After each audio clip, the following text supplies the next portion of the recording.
Guys, welcome back to some more reviews, and today talk about Chromeskull S2. Now, this is a sequel I think is pretty good, pretty decent. Is it as good as the original? I would say I like the original a little bit better. Only because one has a little bit more problems in the first movie. Like I said, the first movie, the only problems were the fact that I really didn't care about the score, and I mean, it had a few problems, but, you know, this movie has a little bit more problems, and that's regarding, again, the score, which is, again, forgettable. There's maybe the end song. Once again, the end song they played during the end credits, which was pretty good. But besides that, I really didn't care for the rest of the score. The rest of the score is basically your typical horror movie score that you hear a lot. Just a lot of stringy stuff and violins and just, well, not really violins, it's just your typical scary movie music. There's nothing really much to it. And I would say this though, it does have a lot of practical effects, but there is some CGI. Mostly they do enhancements on things. Like there's this one part where Brian Austin Green throws a mechanical knife thing where it's like 5 knives and there's this little contraption that was made. It's like 5 knives and they can spin around. It's a really cool looking device, but when he throws it, you can tell it's CGI. It just looks like plain CGI. It looks pretty bad.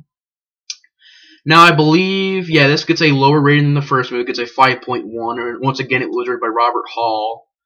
And like I said, the problems is CGI enhancements. Once again, another lackluster score with maybe just one song that I thought was decent, and that was the end song, because I thought the beat was decent at least. In this movie, they do a couple of new themes, some good, some bad. They kill off certain characters, and I'm just like, okay, why the freak are you killing them off? And it's just, it has more problems than the first movie, and that doesn't make it a bad movie, it has more problems. But first of all, I gotta say, it is shot better than the first movie. It actually looks like they had a bigger budget behind the movie, because it was shot very, very well.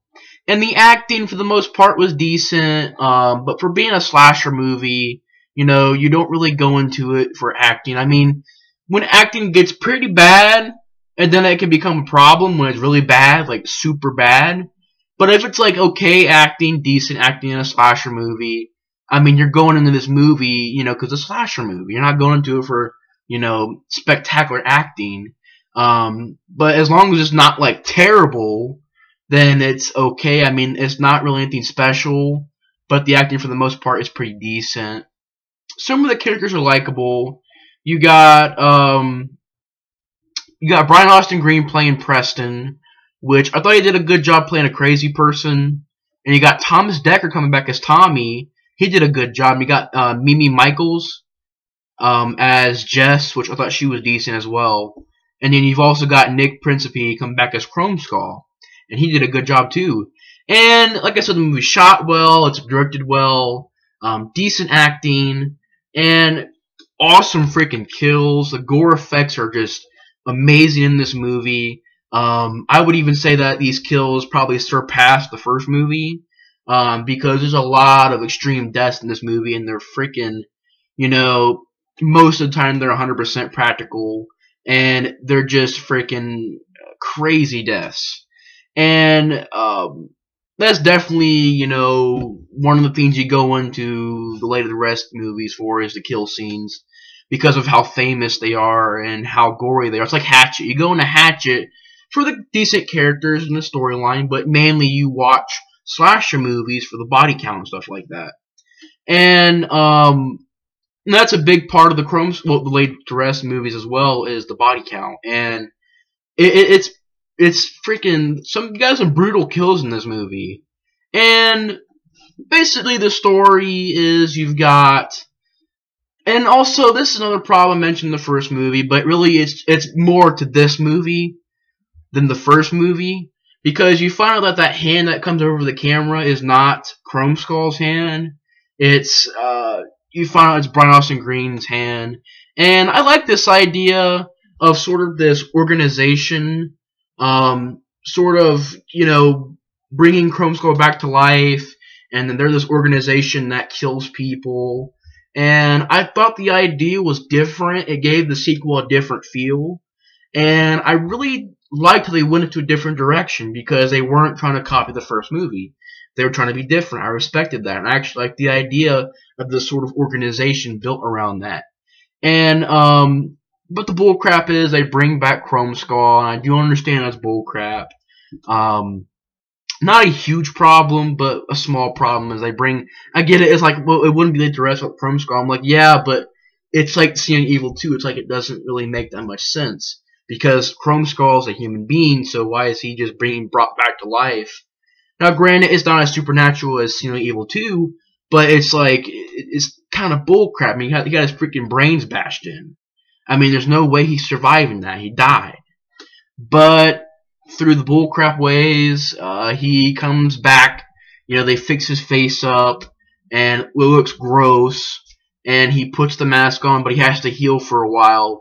And then you got Brian Austin Green. Again, interesting idea, where Brian Austin Green is going to basically become the next Chromeskull.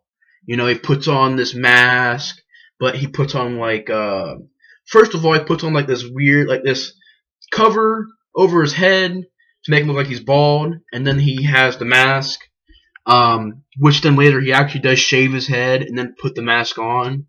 And the idea is decent, but, it kind of felt like he got a lot of kills, and it wasn't really Chromeskull killing people. It was, I'm not going to sit here and say that Brian Austin Green killed half the people in the movie. I'm just saying, most of the kills were probably towards Brian Austin Green.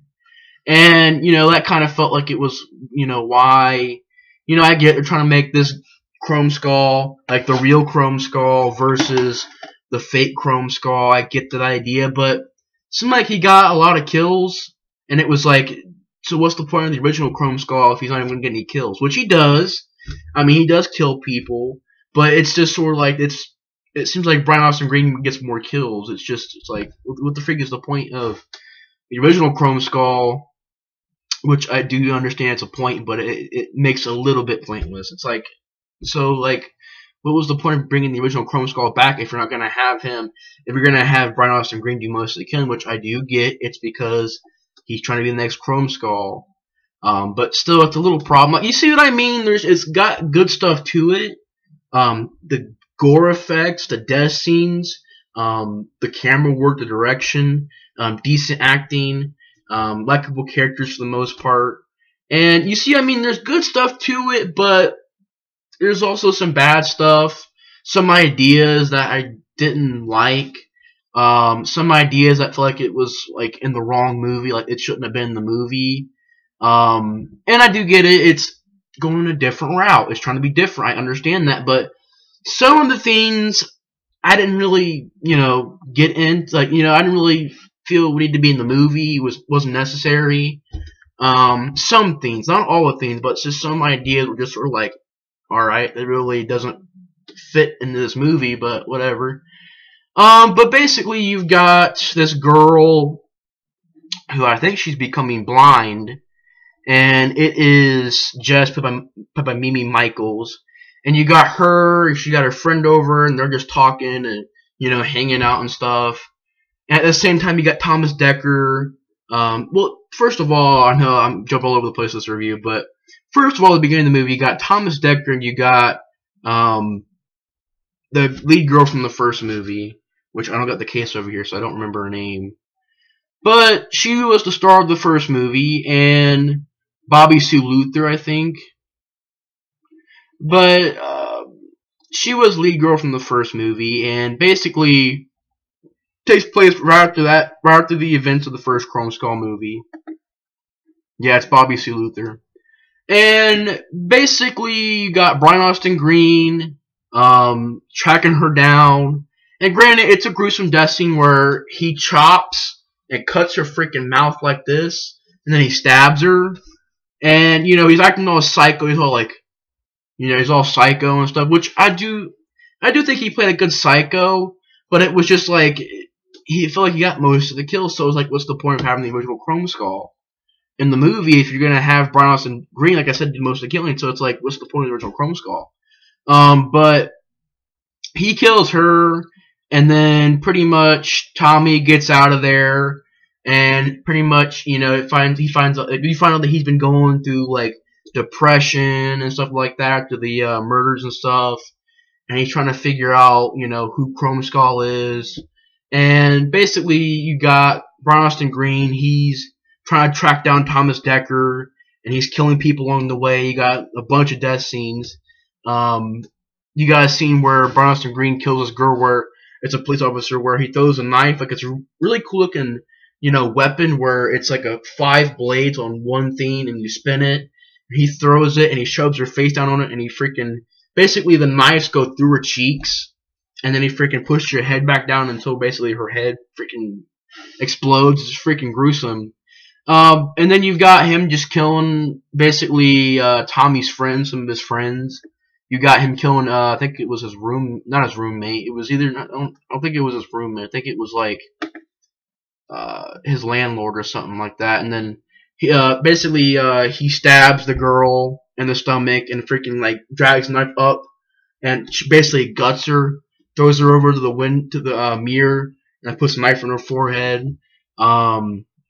And then finally, Chromeskull comes in and he kills this one girl in a very gruesome, painful way where he shoves a knife like through her skin right here, and he pulls up and he like cuts her ear, and he like basically cuts the skin off the side of her face, and it's really gruesome and freaking painful, you know, and the makeup effects and just, it was very gruesome. And that's when Chromeskull gets back into the mix, and he starts killing some people, and then you get to the end of the movie where, you know, Brian Austin Green, you find that he kidnapped this girl named Jess, or it might have been the original Chromeskull that kidnapped Jess. And then Jess is in this building. Tommy gets there to try and help her, and basically Tommy and Jess are being chased around by, you know, Brian Austin Green and Chromeskull. And then the police get there, and Chromeskull kills them all, along with Brian Austin Green. And pretty much it comes down to Brian Austin Green fighting Chromeskull. And Chromeskull wins, and he freaking does his freaking cool death where it's like, shing, shing, shing, shing. He's like cutting his neck until basically the bottom part of the body, like the bottom part right here from the neck down, falls down, and his head's like right there, and just like falls over. And, you know, basically he kills Brian Austin Green. And then you've got him trying to kill Tommy and Jess, and you find out that he hurts Tommy, and then Jess is being chased down into the basement, and then you finally see his face. It's all gross looking and stuff. It's all like scarred up and stitched up and stuff like that, all messed up. And then she shoots him, and I was like, the death scene in the first movie is more gruesome than this. Basically, she just shoots him. That's pretty much what happens. I think she just shoots him. And, you know, it was like, really, dude? He's gonna come back to life, obviously. But she gets out of there, and you find that the organization is gonna handle everything. They're gonna kill that girl. They're gonna probably kill Tommy. They got it all planned out, talking on cell phones and planning everything out to kill Tommy and Jess. And then Chromeskull, of course, is still alive, and he's walking the streets of Hollywood, which I didn't mind that shot of Chromeskull walking around the city, you know, in Hollywood, and, you know, you got that music playing in the background, like, dun, dun, ch, dun, dun, ch, dun, dun, ch. The only piece of music that I thought was pretty decent. And he's walking, and you find out that, you know, after the credits, you find out that he has, like, a wife, and she's pregnant, and something happens. I think she, like, shoots herself or something like that. I can't remember. And, because it's been a while since I've seen the movie, but you find out that he has a pregnant wife, which I was like, okay, I get it. It's supposed to be his past life, but it was like, and I get it's supposed to be a gruesome scene. It's supposed to be a shocking scene, but I was like, did that, you know, really need to be in the movie at all? And you find out that, you know, Chromeskull, you know, basically the wife was watching his footage in the camera of Chromeskull, and you know, she basically, I think she shoots herself or something like that. And it was kind of like, so what was the point of that? I wasn't really sure. Uh, to shock you maybe, but it didn't really shock me that. I mean, it shocked me, you know, at first, but now it's like, well, what the freak is the point of it being in the movie? You know, it was kind of pointless. And you know, that's the end of the movie basically. You know, Chromeskull walking around, and the organization planning on killing Thomas Dekker and Mimi Michaels, or Tommy and Jess. And that's pretty much the end of the movie. So you know what I mean? You see what I mean? It's like it's sort of half and half. It's like, you know, it's still a good sequel. I still enjoy it. It's definitely a decent sequel, but there's a lot more problems with it than the first movie. That's why I still say the first movie is better. But you know, it's a pretty decent sequel.